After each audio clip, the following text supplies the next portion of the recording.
This is Sports Stuff with Jim and Muff, plus Alex, plus Nate and Sam. All the homies.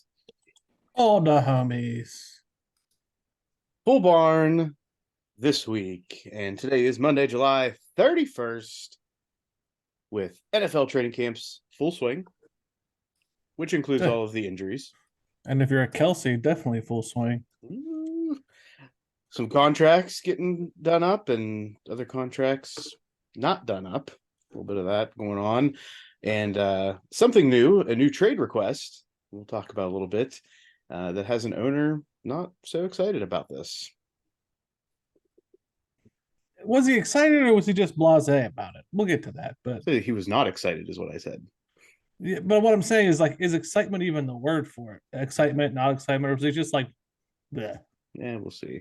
But we do have our first preseason game this week with the New York Football Jets taking on the Browns. The Browns. Browns. Nate? Not going to do it, Nate? You're not going to say the Browns? Everyone else could do it, but Nate. If I did, I went. That's true. That's Good point. Fair enough. In the Hall of Fame game on Thursday night. At what time and on what network, Nate? 8 p.m. NBC. NBC. So we get our first dose of football, even though it won't be fantastic and it probably not too much in the entertainment realm of football, but it will happen. I mean, the first two series are going to be entertaining. The Jets aren't really playing their starters per Nate. Yeah, I saw they said the Jets have already confirmed they're not going to play starters, but Zach Wilson and Mekhi Becton are expected to play. Gonna be entertaining, I think. No, it's football, which is exactly. one more football game than we had last week. I was gonna say, listen, Yinzers, you guys got to get out of this funk, man. The boats aren't drowning. Football's Hey, back. calm down. We're gonna get to your football situation. You got a lame head coach going on right now. Yeah, probably. Which one though? Which team? Don't you worry, we'll get there. Okay. We will get there. As a reminder, I am Muff, steering this rudderless ship. I am the original degenerate, joined alongside the Ohio Homer, the capo of the Midwest Kraken fan club. Bro, so let me just tap onto that real quick. So I went to go get I went to an Apple store to deal with some Apple products. And one of the Apple geniuses, that's what they call them, I suppose, walked up to me, looked at my hat, and was like, "Is that a blah blah blah blah?" I don't even know what he was saying to me. It was like maybe a football team, as in the foosball kicking of the ball, or maybe some punk rock band. I was like, no, it's a Kraken hat, like the Seattle Kraken. And he was like, what's that? And I was like, I think we shouldn't talk to each other. Like, I don't know what you're trying to tell me. You don't know what I'm trying to tell you. Just go away from me. And that's exactly what you told the guy, right? Yes. Honest to God, I was like, I don't want to deal with you. Don't talk to me. Oh no. Jim requested a new genius. I did. I actually did. I got a nice lady that helped me out. Mid-40s. She knew what she was talking about. We handled the business. I think we have a new endeavor for you, Jim. You need to go around the city of Columbus with your hat on and see how many people do or do not know the hat. I've had like 2 or 3 that know the hat and they're embrace the hat. They're not like, you suck. They're like, cool, that's a nice hat. All right. So that lengthy lead in was Jim. Thank you. Also with us is the medical degenerate, Alex. That's me. And our soon-to-be active guru of officiating, Nate. Could be in action as soon as this weekend for scrimmages, hopefully. Ooh, get him, Nate. And somewhere in the background of the Harper household is the guru of glitter, Sam. Hey. The guru of glitter. Hey. So shout out to any new listeners and our returning loyal listeners, part of the Loyal Listener Club. Remember, as always, tell a friend about what we have going on here, especially as we lead into football and more exciting and engaging discussion. Follow us on social media at Sports Gym Muff on Instagram and X. Yeah, let's talk about that for a hot second. It's no longer Twitter. Correct. It's X. It's X. Are we gonna still be a part of X? Are we gonna stay with Elon here I as he mean, switches it to X? I think we need to stay on X All right, we're sticking the course, people, with X. with But I X. kind of feel like we're jumping the shark here. We're like, follow us on X. It's just gonna be weird. It feels funny. She And said. it has Sports Jim Muff on Threads, which is Also apparently funny. what Jim wants to I don't maybe know, man. replace. This Is that a social media replacement? thing. I'm testing the waters. Like, look, Okay. like if you look at the screen, Muff, we got the bird still. Like, do we keep the bird? Are we throwing an X down there? We throwing the at symbol? I Apparently don't we're gonna think have that to- the app has the X yet. I think Oh, we it said does. Yeah, it does. does. It just shifted a day for me. Oh, Yep. mine doesn't. Maybe I have an update. Maybe it hasn't updated yet. Showed up Because I on know my the phone. desktop thing happened first. Yep, showed up on my phone. Did you hear they got in trouble for putting the X on top of the building without like permits or anything? They just like threw it up there, and the city of San Francisco was like, you can't just do that. Like, apparently they had to stop them from taking, like, they just started taking the bird down off the side of the building, and the police were like, whoa, like, we have to like secure the area underneath. Like, what if pieces of this fall off onto the people that are walking? Like, you can't just do this. And they're like, Elon Musk, I'll do what I want. Elon's like, I made a flamethrower. Like, what are you gonna do? Yeah, you really Get think I'm away. gonna stop for you? I So one other thing that I heard about the whole X branding is at some point in the past, Elon was wanting to change PayPal to X. So I don't think this rebranding was too big of a leap for him because it was already plotted out once. Yeah, I think he has some kind of weird obsession with the letter X. That's what they call that. That's what they call a kid. The name with all the symbols, they just call them X. I can't with this guy. Are we really gonna keep with the? This is gonna take a production meeting out of us. We gotta see if we're gonna still do this. For now, follow us on what's formerly known as Twitter. Yeah, right. Also, Sports Stuff W/Jim Ampersand Muff on Facebook, on YouTube. Subscribe, comment, rate, review, poke, like, tickle. Get the bell on. Ding ding. Ding, ding. And the football talk starts to heat up this week as we cover the NFC East. Continue our discussion on trending college football topics, including another Big Ten school in tepid water. I'm not going to call it hot water. Sure. Let's the I forgot what I was gonna say. I had a good thought. Oh, we were last year. I feel like we really ripped on NFC East being the NFC least. So I think we should just probably keep our mouth shut on that one this year. Yeah. And other sports topics, including the UFC over the weekend. Our guy. Our guy, Derek Lewis, did his thing Yes, in he every way did. possible. And the College Football Helmet Challenge presented by Jim. Mountain Mountain Conference. West. Mountain Yeah. West. Mountain West. And before we get into the Pittsburgh Pirates update, we have an Alex update on the golf course. Alex, update the listeners on your journey to becoming better than Tiger Woods. I am. That's my goal. I'm keeping it reasonable. I moved from the mats at the driving range this week to the grass. So we learned there are differences. There are a lot of differences that you would not expect, and you learn that the hard way. There was lots What was the largest difference for you? that there is no forgiveness. If you hit the ground, your club stops. It doesn't continue to run along the mat and hit the ball anyway.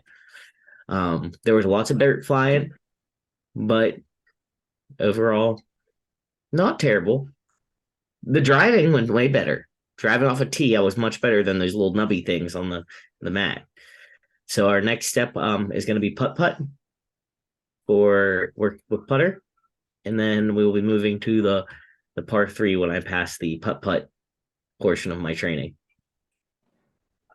Alex is All like right. unlocking little side quests along the way. Yeah. To The next get ready. side quest is Muff stood there with his glowing orb in his hands, and I walked up to him. He's like, "Oh, next quest."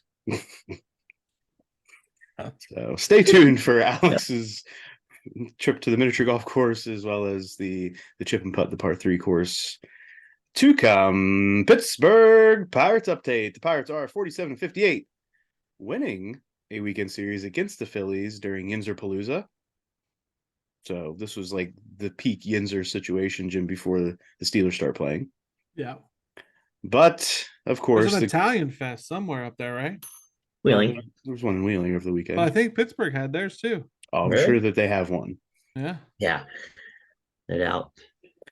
But as always, the Pirates also made news for not the best reasons, as they trade Carlos Santana, their elder statesman at first base, who really was performing well overall this season. He's a very good defensive player and was, I think, outperforming what people expected from him offensively. And as is always the case, Pirates sold high to get a prospect in 18-year-old shortstop Johnny Severino as they traded to the Brewers inside the division. The end of today's game was exciting, at least. I don't know if anyone else watched it, but they won in the 10th inning on a walk-off Josh Palacios home run, who they just called. This was his first major league game back up. He went down for a while, came back up.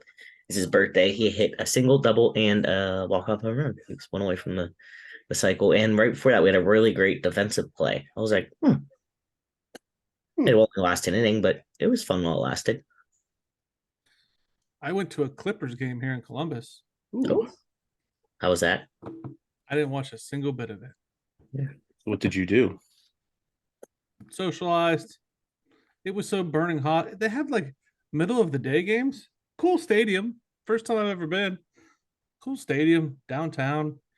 You blink, you'll miss it. I've been there. I've been to a game there, Jim. That's cool. Mm-hmm. But I didn't watch much of the game. But as always with the Pirates, this is all part of the plan that also included this past week the Pirates releasing early season feel-good story, Drew Maggi. Like, if you're going to get rid of the good players, at least keep the feel-good stories, you know? I mean, he was back in the minors, but... Yeah, or get rid of the feel-good stories and keep the good players. But I feel like you can't just dump all the things we like out. No, that story ran its course. He was never going to advance. I know, but I agree, but... you could have let him go when it was more secretive. Yeah, do it at the end of the year. Yeah. He said he's still trying to play, though, so we'll see. But maybe this plan will include, should include, may include them trying to get Shohei Ohtani in the future, even though Shohei said he's staying with the Angels. I get it. If they offer him enough money, maybe he'll come over. I think it was on Friday or Saturday, and I think this is probably still the case. He was ranked first in home runs and opponent batting average against. So in two categories, offensively and defensively, he was number one in the land. I think his translator will tell him, listen, dude, this team isn't going anywhere. Do you want to continue to be the best on a bad team, or maybe go win something to make more money? Message does need to get across. But before we get into the off season, Jim. It's not time. You're gonna the next lead in. I don't want to oversell this. Okay, our thoughts are with Bronny James and his family after he suffered a cardiac arrest during USC workout last week. There's nothing fun about this happening to anybody, but since we do have a medical degenerate with us, Alice, can you tell us what this could mean moving forward for Bronny as a human, as well as maybe for his athletic interests? Yeah, so the big thing is going to be, and I haven't done enough research, it might already have come out behind the 8 ball, but why did he have the cardiac arrest? You know, does he have the like hypertrophic cardiomyopathy, which probably would require a heart surgery if he wants to continue playing, but it's something that's there and would present, you know, the continual concern. That's when you see a lot of these players die, like young people, a lot of them had that, which is like basically a piece of heart muscle where it's not supposed to be, and it kind of blocks off the heart flow. So I think the big thing for him is going to be figuring out why it happened and what do we have to do about it. But I would guess there has to be some kind of definitive answer for him to continue athletics. I mean, I think it's going to definitely set him back a little bit, but TBD. I'll let you know if I find the definitive answer to why he had cardiac arrest. Yes. I have not seen any come out, and there may not be any that comes out anytime soon on that. Which brings us into... Ho. Don't call me that. You're not the only one to make comments here. You and the degenerate. I have some news. Apparently, James on the X, formerly known as Twitter, Says he will be ready to make a statement when the family's ready about what's going on. He did post somewhere of Bronny out of the hospital on the piano, playing the piano. My question, and I'm sure I don't want to go down this lane, but I do have a question for Alex on a couple levels. Okay. First and foremost, this is not the only athlete at USC or in America lately, but in USC to have cardiac arrest. My question is, one, USC's obviously got a hospital right there. Is there a time limit, or not a time limit, a time for reaction to that is good for the player versus bad? Like the quicker they respond. Yeah. Can you give me an estimate on this? So, yeah. So, I mean, basically, it's hard to give you a definitive number estimate, but obviously, any time extending is bad. So, a lot of times, if it's a true heart attack, where like you have a blockage in your coronary artery and part of your heart is ischemic and dying, they'll say like time is muscle, because the longer that that muscle doesn't have blood flow, the less chance you have that it's going to come back and work appropriately.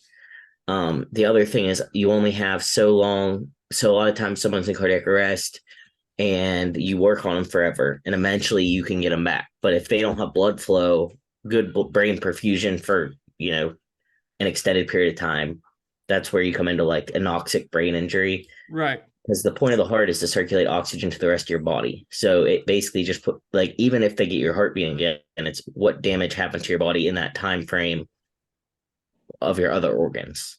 So my follow-up to that is, let's say he has the cardiac arrest. Cardiac arrest, are you going unconscious? Yeah, your light goes out, right? Yeah, and if you're unwitnessed cardiac arrest is difficult to survive because no one was around to see you and start CPR. Right. So the best place if you do have to go into cardiac arrest is somewhere like a basketball court where there's a million people there and someone can start CPR. And like AEDs have made a big difference because especially if it's an electrical problem, shocking your heart back into the rhythm it needs to be in. Sure. So let's say he goes down. I'm not trying to conjecture about what happened with him, but let's just say hypothetically another athlete goes down, lights go out, he's on the floor, a nice sprint to the AED. 10 minutes later, they zap him up. A lot of damage, little damage, medium damage, or does it just depend? It probably honestly just depends. And I'm sure that there is some kind of rounded number out there. I'm not sure of the number. Sure. I just know the longer, the worse because of perfusion to the rest of your body. Yeah. So then my next question, as far as that goes, is in that situation when you're that young and you're an athlete and you've been working out, are we talking a blockage? Are we talking an electrical? And again, I don't want you to conjecture. I mean, what is the likelihood of it being one or the other, or both? Or my guess is it's probably not a coronary blockage. Usually when you see this happen, it's either a structural abnormality in the heart, something you're born with that's abnormal that just eventually caught up. The other option would be, do you have some kind of electrical disturbance, in your fibers that run through your heart, basically sending the electrical signal to pump here, squeeze here. I would say likely not like coronary blockage. I mean, I guess it's not completely off the plate, but being that he's a healthy, and something like this happening and having a recovery when you're younger, you have so much more of a physiologic reserve. Like older people, when things happen, don't have that reserve in their body to help them recover from things. Young people recover from things miraculously better. Thank you. Yes. I was going to say more efficiently, and I was like, I don't think that's all. Just more better. And I'm not going to go down this route. I think we're all on the same page, but there is going to be conjecture on, was he vaccinated? Was he not vaccinated? Yeah. I'm not trying to do that. What I want to know is, have you seen studies yet? And you can say, Jim, I'm not into that. I'm not that far. Yeah. Have you seen studies with correlations on vaccinated athletes come out yet? Because I have not. No, I haven't. I've heard a lot of like opinion, but I have not ever seen hard evidence of this happens because of X. Sure. I don't Was it know. Twitter? Twitter's involved? Because See, this is why it's going to be a problem. The thing that I would wonder is if it does. I know people have talked about it causing like a myocarditis, like an inflammation in your heart, which that and then any abnormality in your heart can change things up and cause cardiac arrest. But I don't know that for sure. That would be just purely if I had to pick a reason that it would happen, something like that. But I have not seen any hard and fast evidence of this is happening because of blank. And I'm sorry I have to take over for a second, but my last and final question. Mm-hmm. Last question. Yes. Is surgery like an automatic in that situation that he or a hypothetical athlete may be facing? Or can he get back on the court without it? So it depends on the cause. So if he has a structural abnormality, I would guess that for him to have a chance to get back on the court, he would need to undergo some kind of surgery to fix the problem. Mm-hmm. If it was an electrical thing, do they put a ICD in, which is like a defibrillator, an internal defibrillator? I don't know as much about that. But both sound like a surgical option. If you have the pacemaker type thing. Yeah, there's a different. Well, there's a difference between a surgery to get like a pacemaker put in and a surgery when you have open heart surgery and they have to crack your chest and. Right, but both situations you're probably going under the knife. Probably, yeah. But like I said, unless they find out that it was caused by something completely unrelated to either of those, it's some other anomaly. Sure. But if they find out it's a structural abnormality, he will likely definitively need surgery. Electrophysical, I'm not really sure what all that entails. You're not a heart surgeon. Pacemakers, yeah. And then I don't know. The third one, I guess, would just be like, did he truly just have a heart attack, which would be an interesting discussion as to why. I appreciate you, bud. Thanks. All right, we take a step away from the Sports Stuff with Jim and Muff Medical podcast to get into the off season. Oh, that was good. That made me feel good. I'm not gonna lie. Yeah. Somebody have a TV on in the background? I do. Let me go turn that off. Come on, you're better than that. Alex, come on. You're a professional. Nate and Sam are watching The Wall, and you've got something sitting. What are you watching? What's important, Alex? We have baseball on now. It's not The Wall. Nate said, "This is sports podcast time. It's got to be sports." Does that feel better? Yeah. What were you watching, Alex? Well, it was just like Channel 7. I think what happened was The Simpsons started, and it's very loud and like, and in my mind, I was hearing it, but no one else was. Because you don't have your headphones on. I don't have. Were we ever going to upgrade from the off season to the preseason? No. I think this is the first week that Jim's truly done an off season, though. Yeah. In a while, yeah. Yeah, that you didn't feeling good. You didn't get it all out at once there, did you? No, I got more in me. Okay. Yeah, lots of more. So first in the NFL offseason, before we get into the NFC East, the Chargers, Jim, have reached a deal with Justin Herbert, 5 years, $262.5 million, joining Jalen Hurts at $255 and Lamar Jackson at $260 with major deals this offseason. How you feeling, Jim? We couldn't take like 10 off that, give it to Austin Eckler and rounded it out. Like we couldn't have, no, we're just going to give him all the money. I'm happy about it. Like he's obviously going to be the franchise, but we need a running back too. Like, come on. A little bit, just a little bit off the top here, bud. Just a little bit. And this only leaves Joe Burrow in that class of quarterbacks waiting for his long-term deal. Joe Burrow had a scare as he was carted off the field last week with a strained calf. And Zach Taylor says he'll be out multiple weeks, pretty much shutting the guy down before the season starts. You know what I love? Being in Columbus. Because I was sitting in my office, the thing comes across, and I'm like, I don't know if it's that bad. And in walks 3 of my coworkers, and the sky is falling and he's broken for the season. I go, guys, I don't think so. And they're like, I don't have it. And then I go home and it's like, oh, it's a strained calf. I told you guys, just relax. Just relax. I just thought it was ironic when they showed the video. He already had a sleeve on that calf. Yeah. Chill out. Is that mean that you're more worried, Nate, about the future? Oh no, I'm not worried about it. I'm just saying he must have already known something was feeling off or something Okay. for him to Just- have that sleeve on from his ankle to his knee. Okay, just the reality of the situation. Like, hey, this isn't new. Yeah, I felt like I was cramping a little bit. Let me put a compression sleeve on and see if that helps. Those that did not make it out this week as well, Dolphins DB Jalen Ramsey having surgery will miss multiple weeks to start the regular season.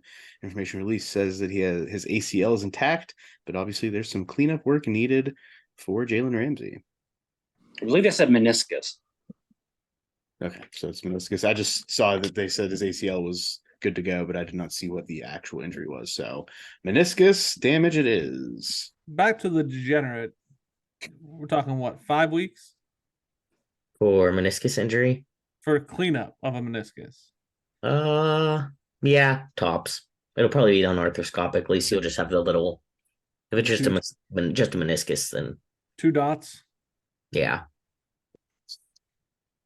Lions DB CJ GJ carted off the field last Monday in a non-contact injury, but he returned to practice later in the week, avoiding the training camp injury scaries. Is there something wrong with his the grass? Wasn't that a thing? It was turf, wasn't it? Or that's, I mean, yeah, the turf not being up to snuff. I wonder if there's a lot of non-contact injuries. I just think the off season before training camp, these guys are just bumming it, and then they get out there and it's like, oh, we have to do real shit now, and it hurts.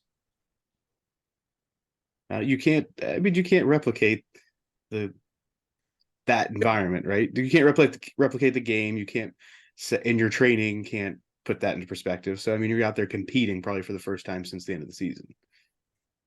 It's a different level. I think there's just a different level of how you're trying to perform. Go work out with the Rock. He'll take care of you. The Rock's just going to put him on supplements. Yeah, the good stuff. Any other injuries of note this past week that anybody has seen? No. Me either. In the running back room, Saquon Barkley reached a deal for $11 million, getting an extra $900K from the franchise tag option that was offered to him. Do we think this is a win for Barkley, running backs, and or the Giants? Running backs, no. Giants, yes. Is it a win for Barkley, Nate? No, it's not. Okay. For him to be on the field, sure, but for this whole deal about getting running backs paid, absolutely not. I laughed at this. Just because it was an extra $900K? Yeah, because that makes a big deal.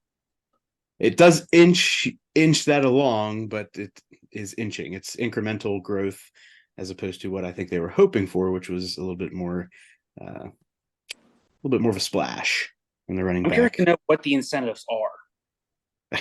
Show up, be in the room. Like I have a feeling they aren't crazy on the incentive area for him to cave for just another $900K. I think Yes, he's like a look, sellout.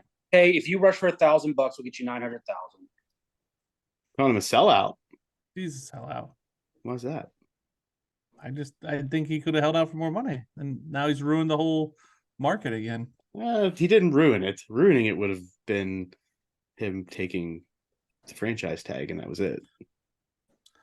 I'm not going to inflame. I should back off a little bit. I realized as I was looking down the notes that I'm going to light up later in the show. So I'm going to calm down a second. It's a gym special. You ramped up with the off season. I need to tone it down a bit. Decrescendo. Yep. But I think anything that this does now, it puts the ball in the court for the guy we're going to talk about here in a minute. But I think it also with Josh Jacobs and with Tony Pollard, who both were tagged. Yeah. So in the Colts camp, or in the Colts organization, Jonathan Taylor has requested a trade, but owner Jim Irsay says he's not going anywhere, adding another layer to this running back discussion. And, again, showing that the NFL ain't the NBA. And we're going to talk about an NBA contract that happened this past week when we get into this. So I feel like that makes it so awkward. Be like, yeah, I want out of here. And then they're like, no. And now you're like, all right. So now your whole team's like, you wanted to leave. I don't know. Yeah, I'm with Alex on that. I think that just makes it awkward now in Mhm. practice if he continues to show up. I think Jim Irsay is the magic man. So to me, this is just going to pass away. If he were going to be traded, a potential suitor, and I don't know where all the cap space ended up with this, maybe it could have been the Jets, as Aaron Rodgers did announce his new contract. It was going to be about a $35 million total pay cut, and what I'm going to call his final FU to the Packers. Yeah, how do you think Packers fans feel right now? They're like good riddance. Let's You move think? past that drama. You think they're like good riddance? Yeah, absolutely. We could have got him for $35 million cheaper. No, they're happy because he wasn't going to do that in Green Bay. He wasn't. Sure, he'll do it now, but he's not going. He was never going to do that in Green Bay ever. I agree. Ever. But I agree, but it's still like I'm gone and look what I did. Yeah. Or look, they give me some new shiny toys to throw the ball to. Sure, I'll take less money and let those guys get paid. You guys won't get me shit. Nah, I think they're happy he's gone. TBD on how happy they will be as the season progresses. So something interesting that I saw this past week, and this has to do with running backs, and pretend like you maybe can't see the notes on this, but guess who the top potential earning running back this year could be? If I hadn't looked at the notes already, I probably would have said Nick Chubb. Okay. I would have too. Alex? Top earnings, but Either him or Derrick Henry, who would have been my 1 or 2 guesses. yeah, Yeah. Derrick Henry comes to mind because he's pretty consistent. Yeah. I think Nick Chubb has the largest base salary of all of this, but at the top of the list is rookie Bijan Robinson at $13.72 million, followed by Christian McCaffrey at 12 and Alvin Kamara at 11. So that's incentives and all in. Yeah, I think Alvin Kamara wasn't. I mean, it makes sense, I guess, but like a few years ago, he would have been on my radar. That'd be the answer to that question, but I don't think he's done a lot recently to. Like, I think there are other more valuable guys. I think this may be like his last year in his contract too. Yeah. So they may have been kicking the can down the road, and this is just. That's true. Yeah, now it's come to. Yeah. It's time. Yep. In other news, 49ers DN Nick Bosa, not at camp yet, Jim. Trying to work out a new deal. That sounds about right. That's on course with the Bosas and especially Nick. Do you think he's going to sell out? Oh, yes. Yes. He No doubt will. about it. He's going to sell out. He wants that money, man. Yes. But was the new, if he doesn't get what he wants from the new deal, all said, do you think he's just going to take one? Ooh, I don't know. That would be selling out. Yeah. He'll take one. All right. He'll be there week 1. That with that roster and the opportunity they've got to make a run. Now, if he was on a bad team, yeah, I think he would hold out a little longer. But Exactly. Yeah, they're contenders. Mm-hmm. In the Let's Get Chippy in Practice of the week, Travis Kelce having a couple on-field skerfuffles and throwing some haymakers against Jack Cochran. Travis Kelce has a fringe of batshit crazy. Like, he's not full-blown batshit crazy, but he's fringe batshit crazy. He can be quickly escalated to there. Yeah. He doesn't live at batshit crazy level, but his trigger to turn it on is short fuse. Yeah. But like it's fuse is like, there's a difference though, Nate. Like, short fused angry, like, oh man, he's gonna kill someone. There's that, but this is short fuse crazy. Like, he could hurt somebody, but he could also like steal your car. Like, I feel like he lives in a world that's almost like, I think he's like the person who like thinks that we live in a simulation. Yeah, good. I like that. You know what I mean? And like, he just does what he wants. Like, it's sometimes he'll just like, I think he lets intrusive thoughts win. Yes. Like when was it the White House where he like grabbed the microphone and just started talking? Like, think about it. Like, an intrusive thought for me would be like sitting on stage waiting on someone to get an order. I'd be like, I could stand up and pull Kanye. But like, I know that I should stay in my seat and not. And I think he let the intrusive thought win, and he did it. And I think he does that sometimes. Like, I could punch this guy in the face, even though he's on my team. I could punch anyone in the face right now that I wanted. You touch me, I'm going to hit you. Yeah, but we turn that off. I don't think does. Mm-mm. See, he would be a good candidate for that quarterback show if it was for any position. Yeah. Oh, He yeah. would be. Follow him Him and and his brother. Kristen. Him and his brother around for a season. They could probably Yeah. have their own thing, right? Yeah. Just be Yes. I healthy. feel like they would be polar opposites. Yeah. Oh, I love them. I mean, I listen to their podcast. Not to give ads to other podcasts. You should listen to ours first, but it's entertaining. I You like can them. tell with those two when they were growing up that the older brother was like, "Don't do that, no, don't," and the other one was like, "Okay, bro, I won't." And then all of a sudden, like, older brother saw a girlfriend, and he was like, "All right, Travis, you'll be okay." And Travis was like, "Not gonna be okay, not gonna be okay." Well, wasn't there a whole thing about him getting caught with like pot, and they Yeah. were like, "We'll leave you on the team, but you have to be roommates with him. Yes, You have to keep him in control." you Do can you tell. do you feel a little bit of that in your heart of hearts, like the oldest one being like, "This is a bad idea"? Oh no, it's, The in my choices. situation, Yes, it's the other way around. the With me oldest. and my brother, or me and my kids. Oh, your kids. That's what I was thinking. Your Oh, kids. absolutely. The older one being like, "Let's make good choices." Every day, Zadie's like, "No, Tessa," and Tessa's like, "But I can." Yep. Kelsey later. So, do we say people tweeted anymore? Do we know what that? Do we say You tweeted X'd. or do they X? Next. They X'd. Drop X an gonna X. give it to you. First thing Oh, I I think wonder of if is that'll be a thing. X to the Z exhibit. Pit This my has ride. gotten out of hand already. He said he needs to be a better leader. Well, he probably You're should be, okay, but I don't know if it's Travis. going to happen. Punching your teammates isn't usually not a great leadership tactic. I mean, in And then the cases he did it. Was that Andy Nate? Reid even came out and said, he goes, "Yeah, it's just stupid. Guys are going to start jawing at each other. But I mean, there's repercussions if you do it in a game. So why are you going to do it in practice?" Yeah. All right. Next, Sean Payton. Man, I don't really understand Sean Payton.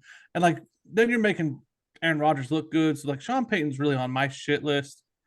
He comes out and he attacks the coach of previous year, saying it's the worst coaching job done in like 20 years. And then he comes out and attacks the Jets. Well, attacking Nathaniel Hackett is attacking the Jets. Right, but like he attacked the coach of the like what he did the year before and said it was the worst coaching job in 20 years. There was no reason for that. Said there were 20 dirty hands around Russell Wilson the year before. There's no reason for that. And then he says, like, the Jets just have a bunch of pomp and circumstance in the offseason, and all they care about is making the dream team that's doomed to fail. Why?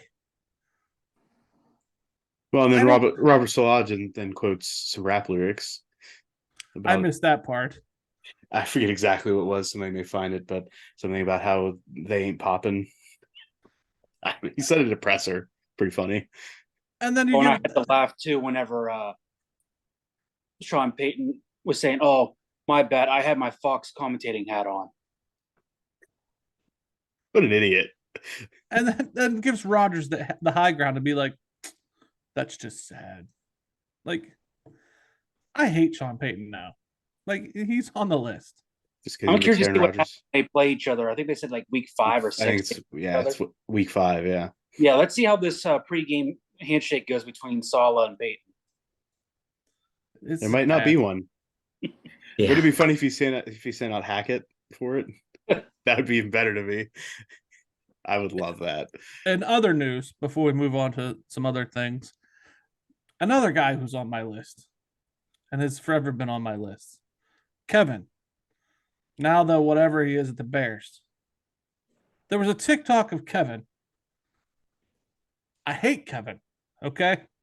Don't like Kevin. He does try to do a nice deed, giving tickets to a Bears game to the guy, the window washer of the Bears facility. Mm-hmm. Okay. And he's talking to him as if the guy could hear him. Like just talking away. The guy's like, what? What? Are you saying Tickets. this guy's on the outside doing the windows? Outside doing the windows. Okay. Kevin's trying to give tickets. Good gesture, Kevin. But like he can't hear you. And then finally Kevin's like, give me a pen, give me some paper. No shit, Kevin, he's outside. Busy street. I know you're not used to being on those, but like you got to have a device to communicate with, Kevin. He ends up giving him some tickets, which was nice and makes Kevin look quasi not evil piece of shit, but also made him look like a dumbass. So Kevin and Sean Payton, permanent members on my list. Permanent. Oh, Sean's yeah. permanent now? Yeah, that was just horrible. I knew Kevin was permanent, but Sean kind of Sean's on the list. permanent. He made What if he Aaron Rodgers look good. really good tickets though, Jim? Does that make a difference? Nope. No. Not even as a sideline pass right behind the He can give him bench. sweet tickets, like on the 50, sitting next to him, and have the most beautiful women handing him free beverages filled of Jack and Coke. And I bet Kevin's a piece of shit. Yeah, Kevin is number one, maybe. Not number. He's up there. He's up there. He's in the start. In other stories that we didn't want to see this past week, the Packers wished linebacker Jonathan Garvin a happy birthday at 8:53, only to release him at 11:52 a.m. on that same day. How does that work? Like, how do you do that? The front office just has a programmed tweet that wishes him happy, programmed X, I'm sorry, that like says happy birthday. And then they don't communicate, say, hey, we're going to release him. Don't do that. Or Yes, I have to feel that's exactly how those things happen. that is horrible. Horrible. She programmed the tweet. And really, do you tell the social media team? Is that something you want to tell people? Because, I mean, yeah, I'm sure they're under a lot of confidentiality stuff, but that can get out very quickly before it actually happens. Yeah, happy birthday, Jonathan. You get to go home early. Maybe somebody else will pick you up. Bye. I want Nate to work at HR so bad. And in Bill's world, running back Nyheim Hines. This was a Nate-led discussion. Was involved in a jet ski accident where he tore his ACL. That was actually not his fault, and someone ran into him. But now it's possible he might lose out on some money. Hines is going to miss out on his base salary of $2.56 million this year, no matter what. That's happening, bar none. But now there are talks that he may owe the Bills money due to this accident, specifically a $100,000 workout bonus he earned in the offseason. They may also withhold the remaining $400,000 in his $1 million signing bonus. If Hines declines whatever is on the table, they may go for over $1 million. The Bills may go after him. Bills aren't going to do this. I hope not. Kind of an asshole move. I have faith in them. They're not going to do that. They better not if they want to sign any free agents down the road. Yeah. I'd be leery to, he might get hurt and end up owing them money. It's like, I can go play with Josh Allen and the Bills who are good, but the owners are a bunch of dicks. Or I can go play with the Jets and get some money and maybe play with Rodgers in his last hurrah in the division. Yeah, I'm going to go to New York. Yeah. So, but what a freak accident, though, to be hit. Somebody hit you. Mm-hmm. And it's not even like you're out there acting crazy. You're just sitting. jet ski. There's a lot of, why was someone driving that close to him? It makes you wonder if someone was coming over to, talk to him and didn't know how to use the brakes or something. You know what I mean? Just, weird. How do you use the brakes on a jet ski? I don't know. I guess stop. I still contend, and I said this I have no idea either. They should have stopped sooner. Tweet. Yeah. Look up the Brutus the Barber Beefcake parasailing injury. He had somebody who was parasailing come crashing down on him in the ocean, hit him in the face with both knees, and blow apart his face. Like to mush, to goo. The structural repair on his face, they basically rebuilt a face. Look that shit up. Alex, you medical degenerate, that's what you should study that. He can get hit in the face with I'm pretty sure a ball bat. And one, he won't feel it, and two, nothing will happen to his face. That's how well they rebuilt his face. Huh. Yeah. Brutus Beefcake's parasailing accident almost ended his career. Look into that. Read that. Good And his late night life. read. Yep. Yeah, his life too, given the goo situation there. Goo. All right, that brings us into this week's NFL division breakdown. The NFC East, no longer the least, at least for 1 year. Now, Last year's standings had the Super Bowl losing Eagles finish the season at 14-3.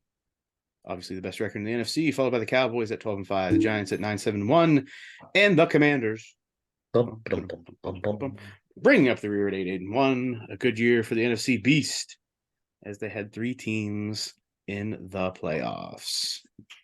First, we will start with the Commanders and head coach Ron Rivera, new OC Eric Bieniemy, and their recently confirmed ownership group looking to steer the ship into the right direction this year, ending the multi-year drama surrounding Dan Snyder.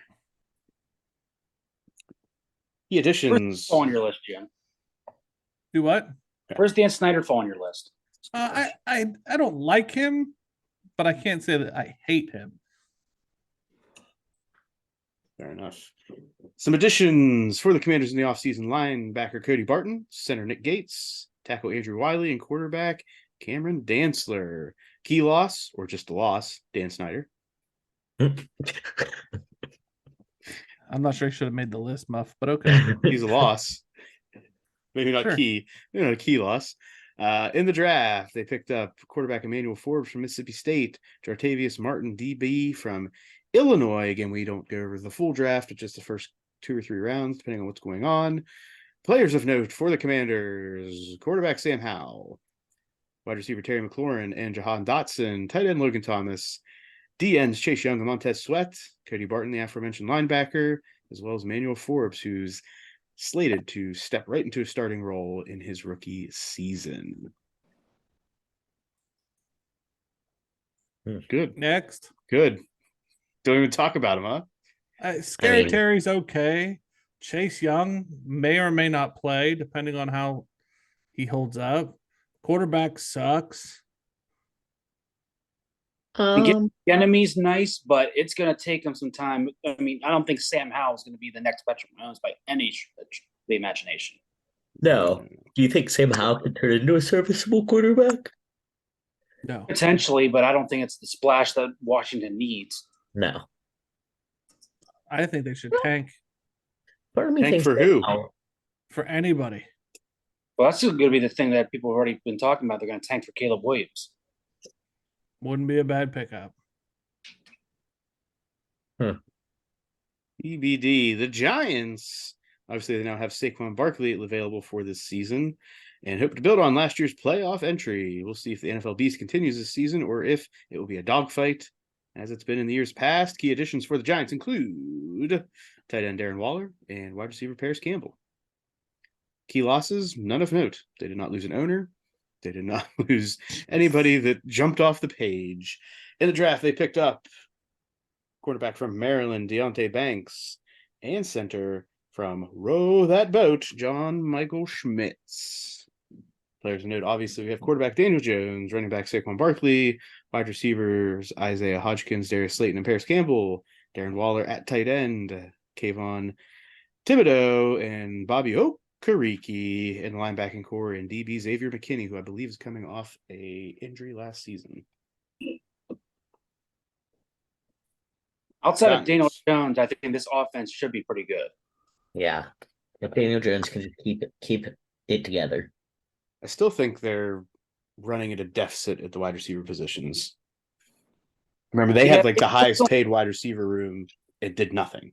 And they've got rid of most of it. They don't have a true number one receiver. Right. No. I mean, Darren Wallen functions as a good receiver, so he's a good tight end for them to have. Right, but I mean, the Giants have always had, like, the tight end's always been like that guy over the past, like, 5-ish years. Mm-hmm. They need a number one receiver, and I don't think anybody in that room is it. No, I agree with that. Yeah. Who would you say, if I had to pick one of those guys, you would almost think like a Darius Slayton? I think Hodgkins is listed as wide receiver one. It's Hodgkins and Slayton 1-2. But I think those are interchangeable. Yeah. If Daniel Jones can just be average and you have Saquon Barkley and he's running at his full speed, I think they'll be okay. They're not going to be, undefeated or anything crazy like that, but I don't think they'll suck as bad as they have before. Here we go. Jim, thoughts? No, they're going to be a good team on paper, but I still think they're a little bit of ways away. Next, we have the Dallas Cowboys. Still trying to affirm that Dak Prescott is the guy. But will another year bring the same old song and dance to Dallas and Jerry Jones? Or are they going to find a way to make some noise in the playoffs this year? Key additions include quarterback Stephon Gilmore and wide receiver Brandon Cooks. Key losses, guard Connor McGovern and Zeke Elliott. I don't know if I call it a key loss, but it's definitely a loss. Added some value in the short yardage situations last year. I think one that you got to throw in there that you don't have is Dalton Schultz. Dalton Schultz, tight end. In the draft, they pick up DT from Michigan, Maisie Smith, and to fill that Dalton Schultz hole, they pick up Luke Schoonmaker, also from Michigan, tight end. Players to note on the team include Dak Prescott, Tony Pollard, wide receiver CeeDee Lamb. On the line, we have Tyron Smith and Zach Martin. On the defensive side of the ball, we have Micah Parsons, Leighton Vander Esch, Stephon Gilmore, and Trayvon Diggs. TBD on Pollard and Martin. TBD. I think Dak is a good quarterback. I think Micah with another year under his belt is even going to be even scarier. The wide receiver position is just not there for me in this team. No, I agree. Yeah, outside of CeeDee Lamb, and then now you lost Schultz, who was almost like a 2/3 receiver. I mean, without looking at the roster, I don't even know who else they got. I mean, outside of Brandon Cooks that we mentioned, but he's been around the block a time or 2 or 3 or 4. Yeah. I don't know that even CeeDee Lamb, like, he's okay, but I don't know. I can get overly excited about him, to be honest. They're Dallas. They'll maybe scratch into the playoffs, and then they might win a game, then they'll get blown out. I think they have a losing season this year. Alex going. That's a hot take. Yep, hot take. Hot take. Which leads us to the winner last year in the NFC East, the Eagles, Eagles, Eagles, hoping last year's success is duplicated and leads to another Super Bowl run after losing defensive coordinator Jonathan Gannon to the Cardinals, while at the same time locking up Jalen Hurts as their guy into the future. Things are looking bright for last year's NFC champs. Additions include Terrell Edmonds, the defensive backfield, linebackers Nakobe Dean and Nicholas Morrow, guard Cam Jurgens, and running backs DeAndre Swift and Rashad Penny. To account for key losses in pretty much all of those areas where they picked up those guys, they lose linebacker TJ Edwards and Kazir White, CJ in the defensive backfield, Javon Hargrave on the defensive line, and Miles Sanders at running back. I think they upgraded in the running back department. Mm-hmm. Which makes it dangerous. You have Jalen Hurts who can run the ball and 2 good running backs. Good in their own ways. Yeah, we'll see. Yeah, I think Swift more between the tackles guy. Miles Sanders was more outside the tackles, in my opinion. Yeah. Comparatively, yes. I definitely agree. In the draft, they picked up defensive tackle Jalen Carter from Georgia, linebacker Nolan Smith from Georgia, and DB Sidney Brown. Going back to that Georgia for their defensive efforts. Yeah, they smart. Yeah. Be really good this year. Again. If you're gonna do it, you may as well go all the way. Yeah. Players to note for the Eagles include obviously Jalen Hurts, the running back positions we just talked about. Wide receivers, they have AJ Brown and Devontae Smith. Dallas Goedert at tight end. Big man in the middle, center Jason Kelsey. On the defensive side of the ball, we have Fletcher Cox and Jalen Carter, and quarterback Darius Slade. They have feeling good about the Eagles. Yeah, I agree. Yeah, they should be able to make another run at this. Yeah, absolutely. Because I think you only got one, maybe two more good years left with Kelsey and Fletcher Cox. Right. Yeah. And I don't know how long they have AJ Brown for either. If you're looking for another wide receiver one option, Mm-hmm. this is it. We will see how this goes. Our predictions for the NFC East this year. We will start with Alex. I will say Eagles 13-4. I had it 14-3, changed it up. I don't know. One of those. Giants 11-7, which 11 and is what? 11-6, sorry. 7-11 is in my mind. I have it at 11-6. I don't know. That's probably overreach, but the Cowboys 8-9, Commanders 4-13. Right. I will go next. I have the Eagles winning the division at 13-4, the Giants in second place at 10-7, Cowboys in third place at 9-8, and the Commanders rounding it out at 4-13. Jim. I have the Commanders maybe 4-13, possibly a lot less wins. Giants at 11-6, Cowboys 12-5, Eagles 4-13. 4-13. 14-3. I'm I was sorry. gonna say, wow, you don't have much. I stopped at a number. Yeah, I got you. I mean, I think I could genuinely see like the Commanders going 2-15. Yeah. It wouldn't be surprised. I don't want that for them, but I could see it happening. Nate. All right. I think the Commanders, from watching them live a couple years ago, and they pretty much got the same core guys, I think they're going to end up beating a couple teams that they should have no business beating, even with Sam Howell quarterback.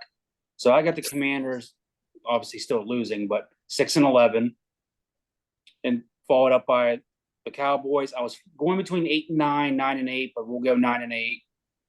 And then the Giants at 10-7, and the Eagles back on top at 13-4.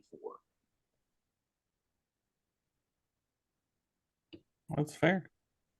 I think the only thing in like the order, I guess it would be, I think that the Eagles are definitely going to come out on top. Commanders are definitely going to come out on the bottom.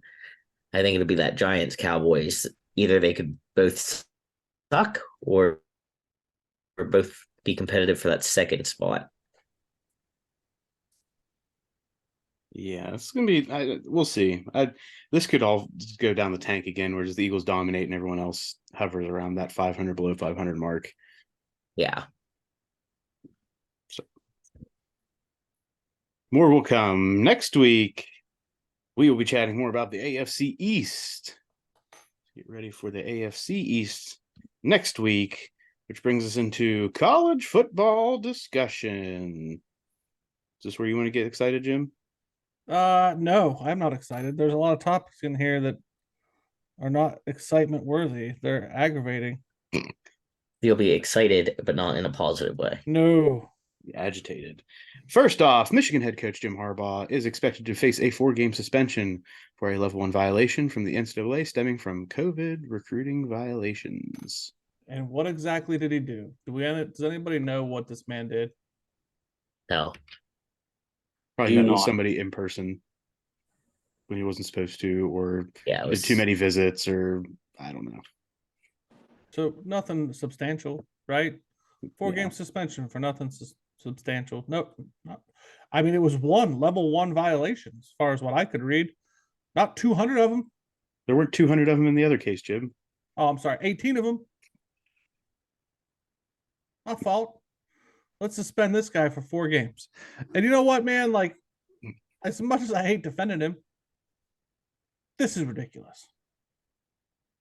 He's cooperating. They're cooperating with the NCAA. Of course he is. What choice does he have? You're right. He has no zero choice.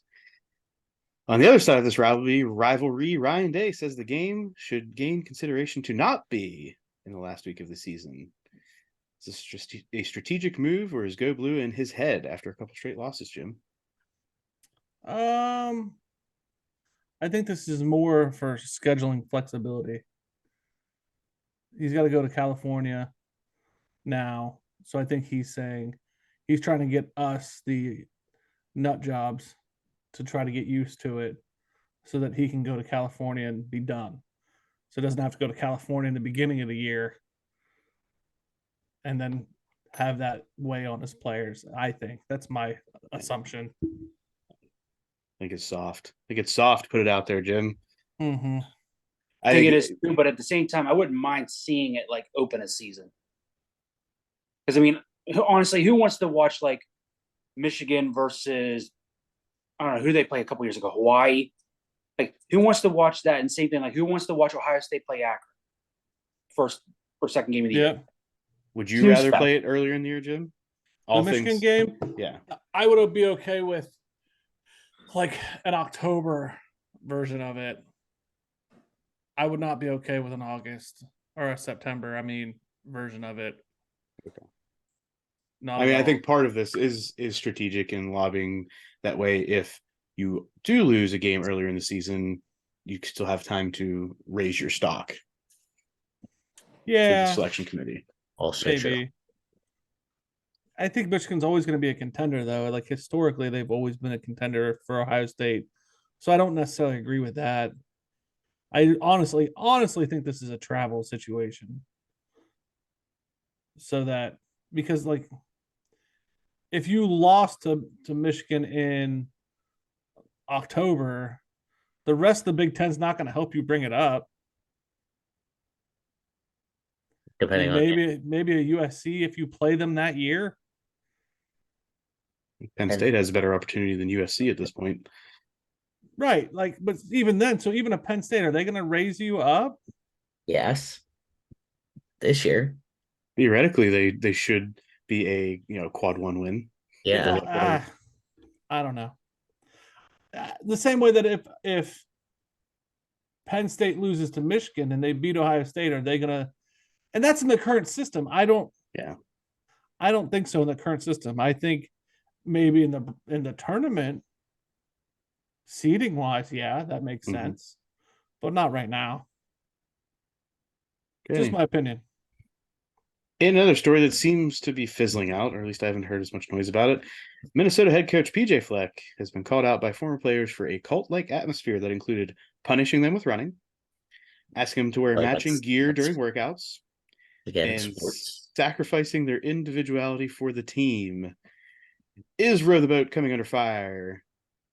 If that's really just on paper, and I didn't read enough into it, but like on paper, if it's that you have to wear certain clothes to work out, you have to run if you're in trouble, and you give up some individuality for the team concept. I'm like, I feel like that was just like, isn't that what Deion Sanders does?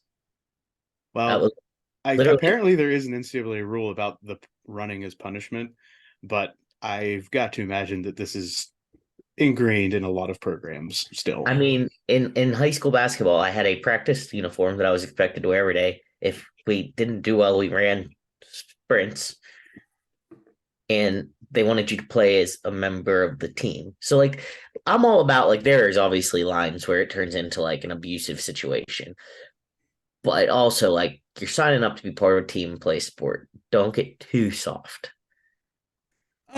Yes, I agree with everything you just said.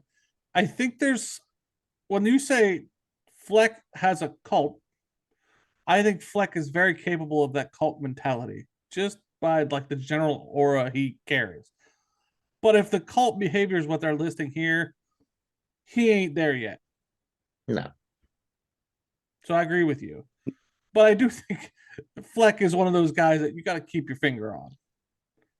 Like, this whole row the boat mentality, if they had tagged on, he makes us carry rowboats filled with water as punishment, I'd be like, that makes sense. Yeah. Yeah, that is something that would be interesting. If that was going on, right, that's a problem. But would it be far-fetched? Oh, probably not. Right. It's probably within the realm of possibility. Like, hey, guess who gets to get on the canoe later and go up and down the river? You. Yeah. By yourself. Figure it out. We'll drop you off here, make your way home. Yeah, that crosses a line. Saying, get on the end line, you guys are sucking today and you're not putting forth any effort, we're going to run sprints. No problem with that. Yeah, me either. Been there, done that. Yeah, right? I survived. I remember having to do 50 up downs at the end of a football practice as I was learning how to be a center and snapping the ball. Yeah. Not the most fun way to end a practice on a 3-a-day.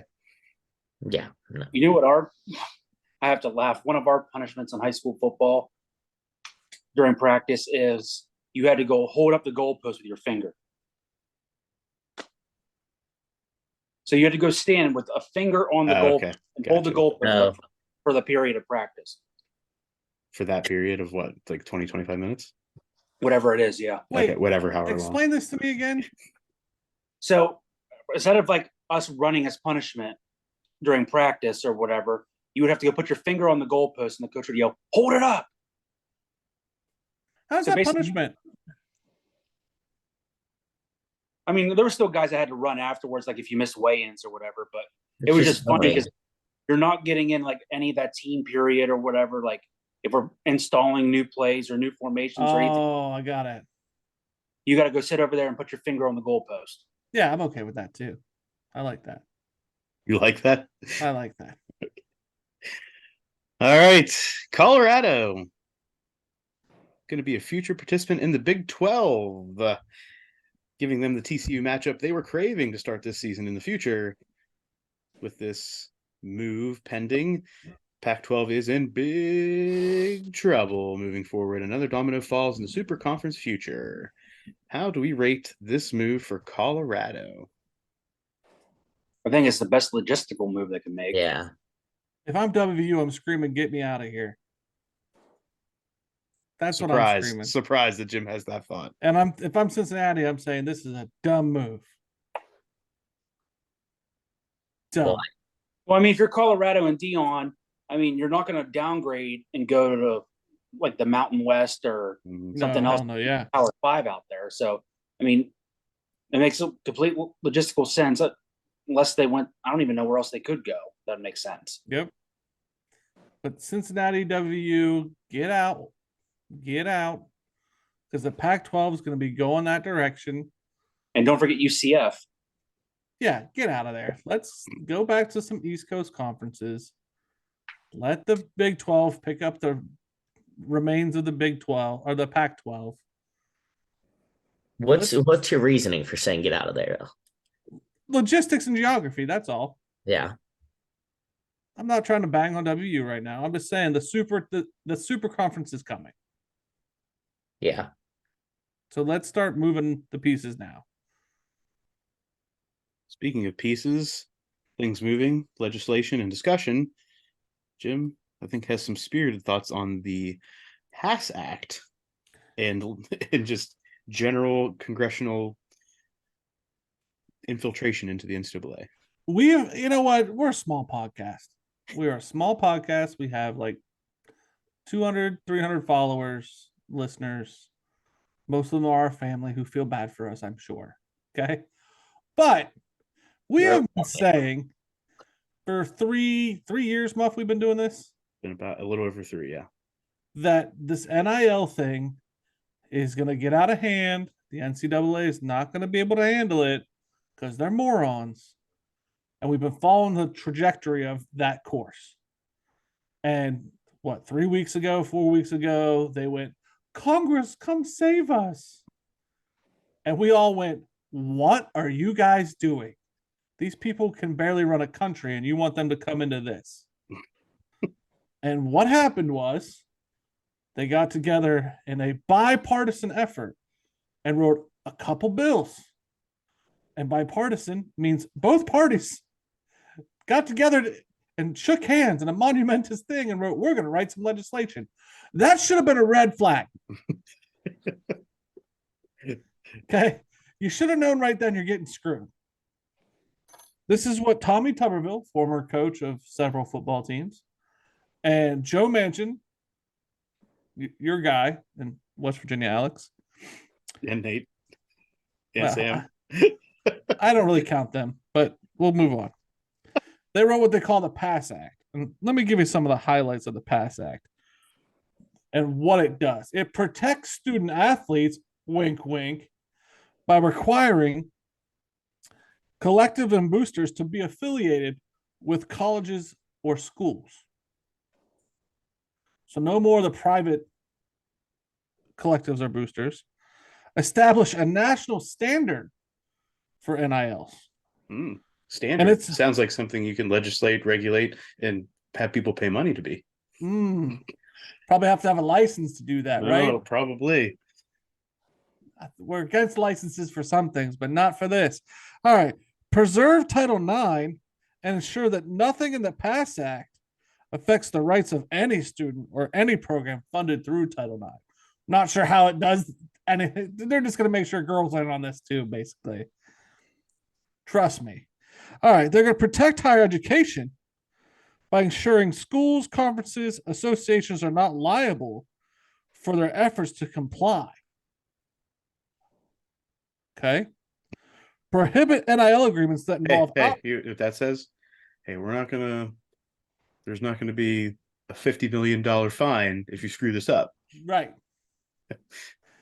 They're going to prohibit NIL agreements that involve alcohol, drugs, or conflicts with existing schools and conference licenses. Alcohol and drugs, not okay. But you all in Alabama, West Virginia, if you all want to have NIL deals with gun companies, we'll figure that out as we go. Okay. Require student athletes. Wouldn't that be a conflict of interest with the SEC already? We'll see. Require student athletes to ask. So the NIL deals that are looking out for the students, these students have to ask permission to use the existence of intellectual property. Meaning the students have to ask the schools if they can use the uniforms that they're wearing to make money in the NIL deal. Okay. Preserve the future of college sports, ladies and gentlemen, by prohibiting inducements. Muff, would you like to explain that one? Say that whole line again. Preserve the future of college sports by prohibiting inducements. Oh, that's, hey, $2 million, you can come here. So that's the recruiting aspect. Hey, we've got this $2 million waiting for you. All you have to do is sign this dotted line. How? Oh, okay. I don't know how that's okay. All right. They're going to improve the transparency of NIL deals by requiring agents and collectives to register with a regulated body. Okay. Establish a public-facing website to publish NIL data. Data in the aggregate, I'm assuming. Yes. Require all NIL contracts to be disclosed within 30 days. So this is all to handle the NIL deal, right? Get ready for it, ladies and gentlemen. Tommy Tuberville comes in. Moderate the transfer portal by requiring students to complete the first 3 years of the academic eligibility before allowing them to transfer. When the fuck did we decide that we're going to let them pass legislation for the transfer portal? This was supposed to address the NIL deal. Remember, that's what they were begging them for? Oh, yeah. But this is about, right? This is about NIL, Jim, because if you invest $2 million in an NIL deal, you want to make sure you secure that investment. So this big thing of we're going to give Congress control, look what you did. This is asinine. Doesn't say nothing about the coach when they leave, when they go to the NFL. Doesn't say nothing when the coach gets caught banging the secretary, gets fired. The kids, they get restrictions. Well, yeah, that's in the HR policies, Jim. Oh, yeah. Mm-hmm. When I sign my deals or I get, held to this standard, I got to stay here for 3 years, and they catch Urban Meyer, Nick Saban, Dabo doing all these inappropriate things. Well, I ain't gonna catch Dabo, Jim. He's one with Jesus. He's one with Jesus, right? Yep. How is this fair? So the big thing there was the 3-year thing. 3 years of academic eligibility, right? That's what they're counting. If you're a degree-seeking student, after 3 years, you're not going anywhere after 3 years because you're not going to get that degree. Yep. As easily. You're going to be probably another 3 or 4 semesters out after you transfer, unless it's a very friendly schedule that you had that easily encapsulates into there. But even then, typically you have to have so many credits at an institution to be able to graduate from that institution to start. So that just means there's not going to be a lot of transferring. It's going to still be the grad transfer potentially, Like if somebody gets hurt, has a redshirt year. The grad transfer, I think, is still above board. Why do we need a transfer portal? Transfer portal has always been there, Jim. Or why do we need it at all? Why do we need it? Congress is going to take care of it for us. Why do we need NCAA? To Congress is protect going to take care the of it. interest of the student athletes, Jim, and keep Nope, it. Congress did it, Muff. Keep amateurism. Congress is doing that, Muff. Don't you remember Boswell? He told it. He told the world what was going on. This is ridiculous. How many lobbyists got in the ears of these congressmen, Democrats and Republican both, and said, we got to control these athletes. The people are making more money.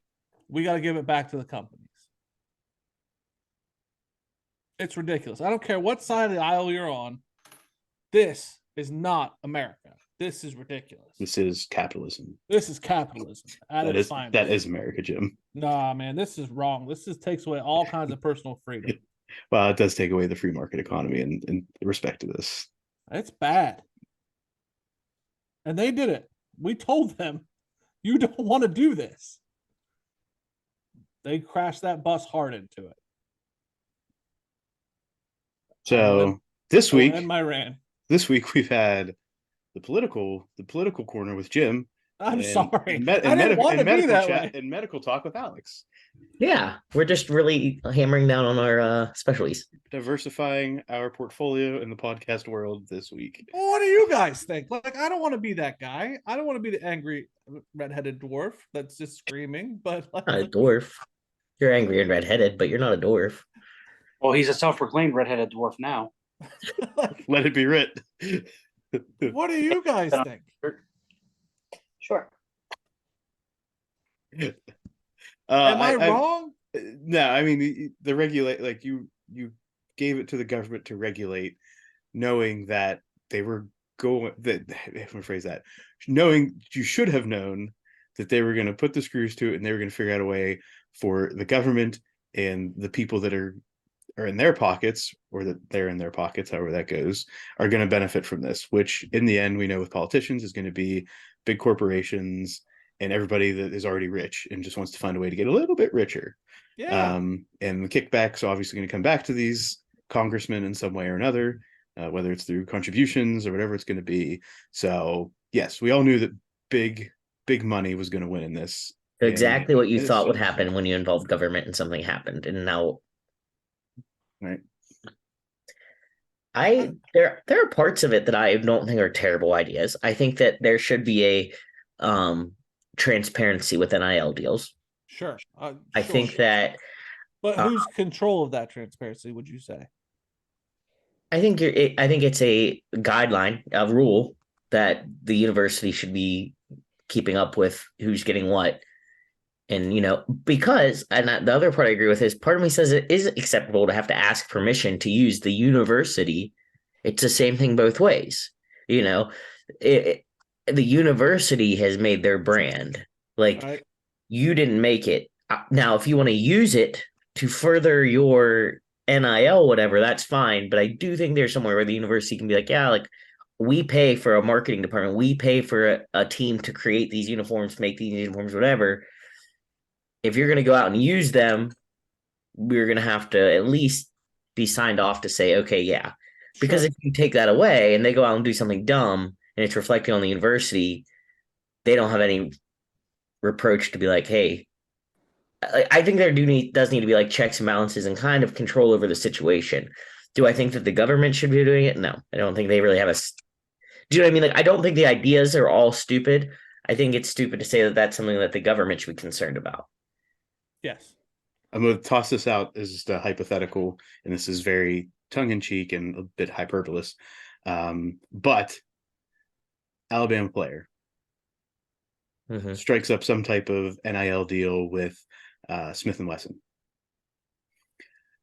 Kid then goes to Alabama and was like, hey, I want to be on this commercial shooting this gun with my jersey on.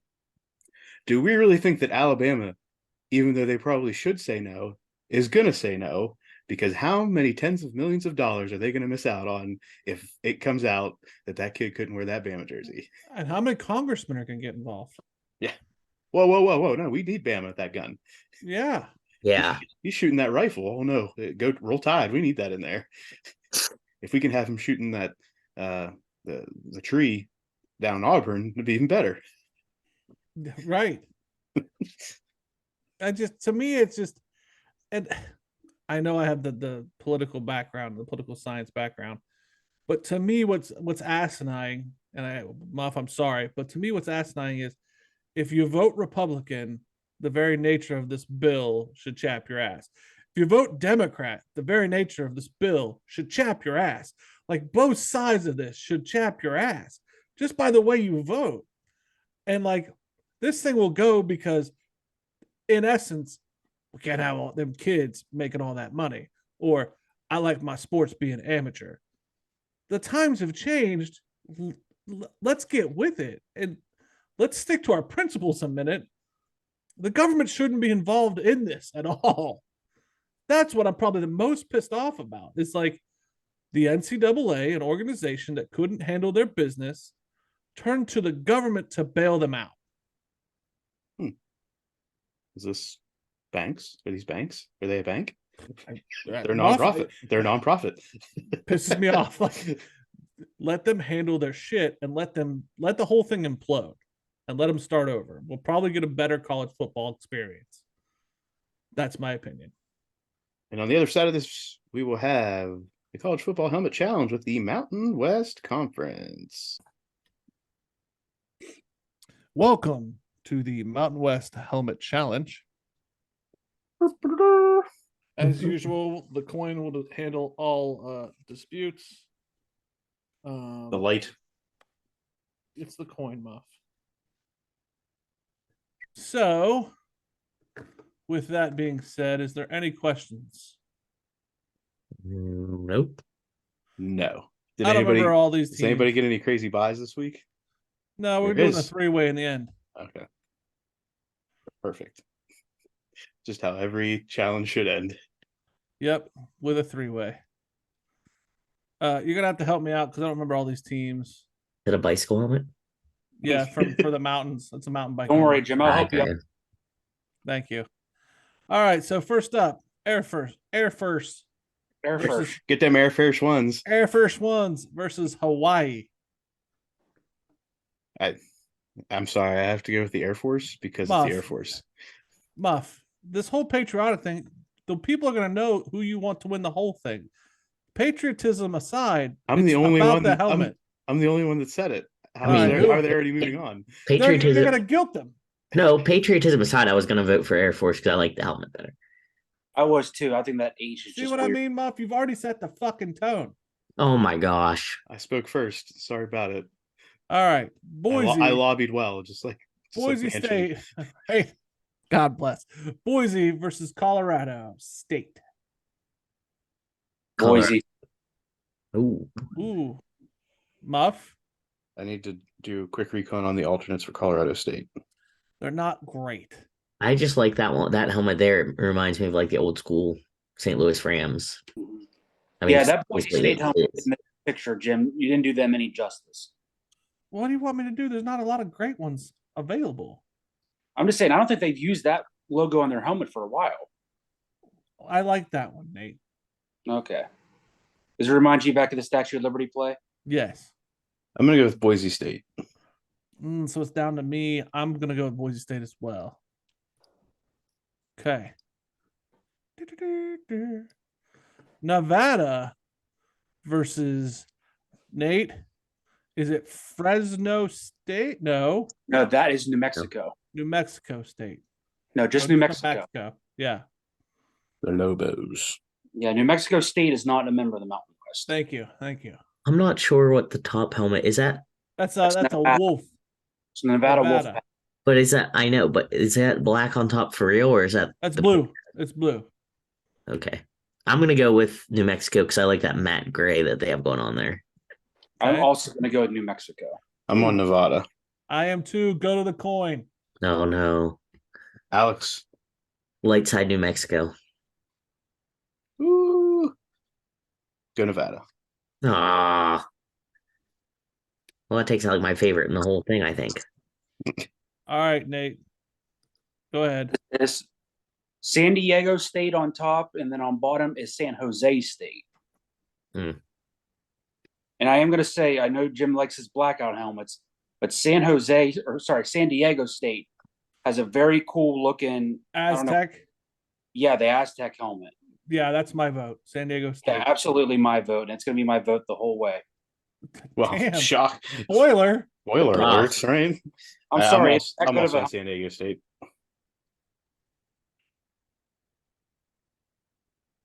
All right. Next one is UNLV versus Utah State. I think Utah State has a alternate helmet that I think I like. I could give two shits on this one. They both suck. Yes, Utah State for me.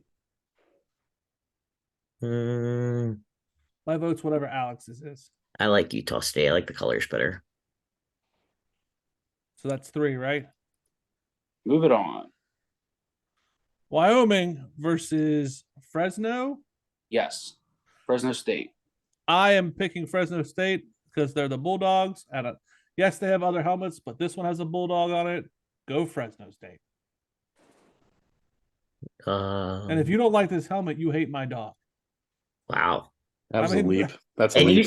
you said Muff was manipulated. That's what I mean. I'm gonna start doing what Muff does. Fine, I'll take Fresno State so Jim doesn't think I hate his dog. Boom. I will go with the Fresno State Lucy's. Yeah. Fresno State loses. All right. Did we just become a Fresno State podcast? Nope, we sure didn't. Air Because then Force. Jim also then has to be a fan of Mississippi State and Yeah, Oh, yeah, I'm man. doing all that. Air Force versus Boise State. Air Force. Air Force. God bless. I just like Hey, that helmet better. I don't know. I like the Boise Broncos on there. I mean, it's a big, bold logo on the side of the helmet. And I think Air Force really all they have is just that helmet, right? What's your vote, Nate? My vote is Boise. Me too. Let's go, Nate. Nate, what is what? Light side is Boise.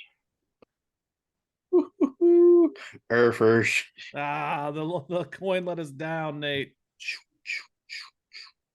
I wonder, are these? I think these are real Air Force helmets at some point. That's an alternate, yes. No, I don't think so.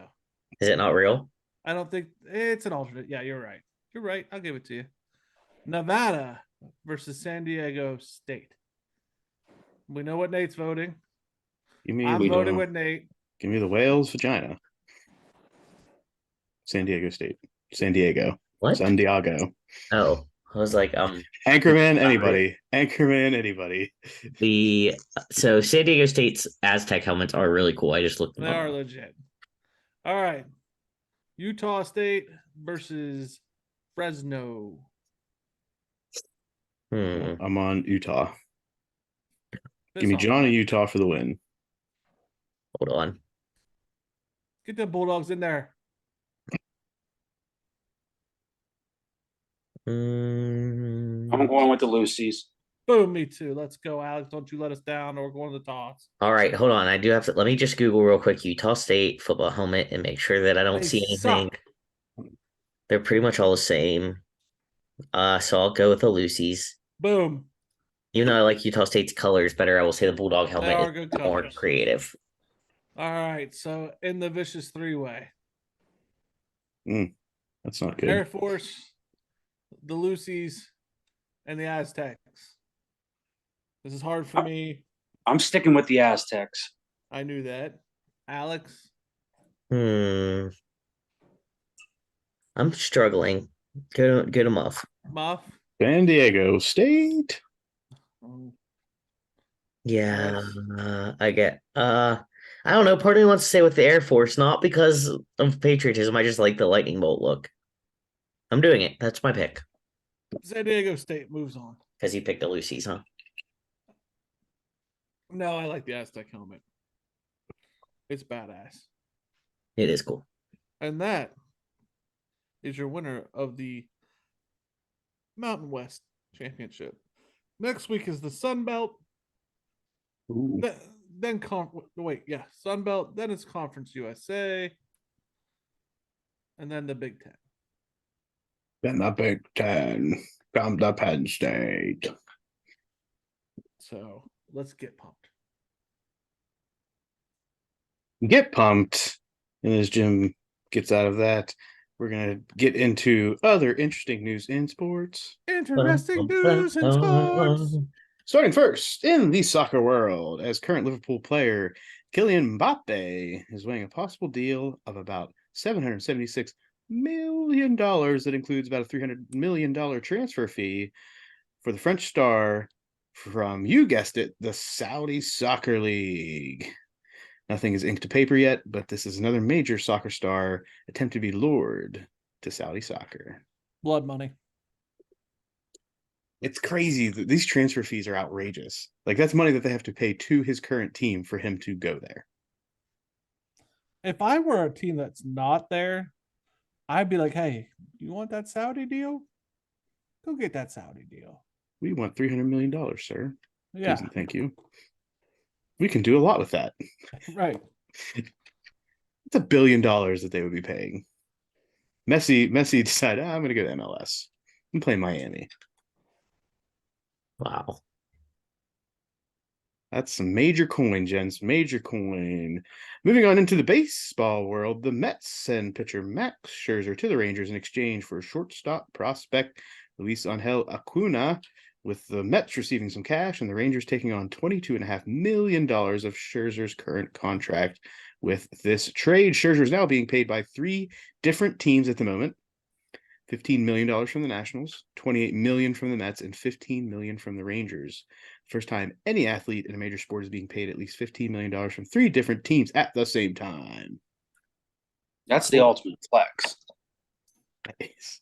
And then on the Luis Angel Acuna, that's Acuna for the Braves' his young brother. Ronald Acuna, right? Yeah, now that he's playing for a team that's in his division, he's now his daddy. No longer bros, he's his daddy. Oh dear. All right, Nate. They coming hard with it. Hey, that wasn't me. That was Ronald Acuna that said it. Did he? Yeah, but it was so much cooler that you said it. You should have just let it be. That's baseball right there, right? Yeah. Only in baseball. Yep. In the UFC, everyone take it away. I don't know how far to take it away. Like this, Hey, there's a line. You did this on not live network television, but Yeah. live pay-per-view television. So our guy Derek Lewis comes across the ring at 291. Yeah. Flying knee, knocks his opponent out. Then does his typical Derek Lewis thing where he drops his drawers, gets in his boxers, does a crotch chop at his fallen opponent, which was epic. Then he's got the Joe Rogan interview where he says some hilarious shit. Including? Well, Derek, did you plan on doing that flying knee? I didn't plan to do that. No, I was just coming out there to land something, which was cool. Mm-hmm. Which was cool. What else? Then he gave a shout out to his wife. Oh, a shout out, eh? That's Where he basically said, just I'll be having intercourse with you later. I'll be having intercourse with you later. We'll be having some intense, in a very graphic way. There will be diddling. Diddling to be done. Some intense diddling was about to take place. Some intense diddling. I would look up this Derek Lewis thing if I were you, if you want to know exactly what he said. Well, I had to laugh too whenever Joe asked him about taking his shorts off. He goes, "Yeah, you know my balls. Yeah, you know." Right? Derek Lewis is the guy we deserve for UFC. He is our guy through and through. I mean, really consistently our guy for the show. Let's see, the way he talked about what he was going to do, it doesn't quite line up with equal opportunity and all of that, I think. I think there's some violence involved in what he's about to get into, Jim. I don't know. He's still my guy. Didn't sound like a gentle son. Got through a fight in a minute, so he's got to go and, I guess, get it out, right? And she's about it, right? I don't know. All right. Moving along to the NBA, as the Celtics agree with Jaylen Brown on a Supermax extension of $304 million over 5 years. And this is how you get into the NBA, where you don't have to be a superstar. You may not even be the best player on your team, but it is set up where if you stay with that team long enough and they want to keep you, they have to pay you big, big money. Cool. This happens in no other sport, and nor ever will it happen in any other sport. And it's not going to stop. Oh, no. Oh, no. Which brings us into other NBA news. The NBA decided to send a memo to all teams addressing Damian Lillard's trade request, saying that any player or their agent who makes public or private comments indicating that they will not fully perform the services called for under the player contract in the event of a trade will be subject to discipline. Why Dame Lillard? Why now do we try to make a grandstand on this? I think that I think it had to happen eventually. I think that Dame Lillard was the unfortunate person they chose to, hey, this is getting out of hand. And maybe I'm wrong here, but you don't really hear about Dame Lillard causing too many uproars. Right, So I feel because like they he were played like, in Portland. yeah, That's why. exactly. Well, exactly. But I think that they were like, well, if we do it to him, it's going to be less of a big deal than if we do it to like James Harden, who's already kind of Yes. said, hey, I'm not going to play here anymore. Exactly. I think that this was their window of opportunity where A, it had to happen, but B, the person it's happening with is big enough that it's, hey, we're not afraid to say with anyone, but with someone who's level headed enough that it's not going to turn into this big kerfluffle. Silly. That's my opinion. It's silly. This is the NBA. This is the NBA. Right? This league. We haven't done this league in a while. It is this league. This league. All right. Any other things to chat about, gents? Or Another Georgia Sam? player cited for speeding. My question for Georgia: why are you letting your players drive?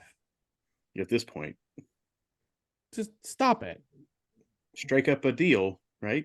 Right. Before you can't strike up NIL deals with these private companies, strike one up with like Uber or something. Yeah. I feel like it's an easy sell. I mean, it's not hard to have a chauffeur company. We should maybe do that. I mean, Bob Huggins has proven that, things go downhill quickly if you try to drive yourself around places. Amen. True. Facts. And the facts are that this is the end of this week's episode of Sports Stuff with Jim and Muff. Remember to follow us on all the socials: Instagram, Threads, X, Don't give it to you. Facebook, YouTube. Subscribe, comment, rate, review, poke, like, tickle. Get the bell on. Get the bell on. Yes, Sam, is there a snippet in the background we need? Really have anything. That's okay. You look so sad. I did pass the Minnesota Twins practicey thingy this weekend. Pretty cool. Spring training facility. Spring training facility. There we go. Yeah, where their affiliates play. I think is the right word. I don't know. It's in Fort Myers. There you go. That was my Fort Myers edition for the weekend. Sweet. There you go. And as always, be sure you do all the things, get with us, tell the people, because to make this podcast rocket ship continue to go up, up, and away, but not in a SpaceX style, you have to tell a friend, make a friend, be a friend.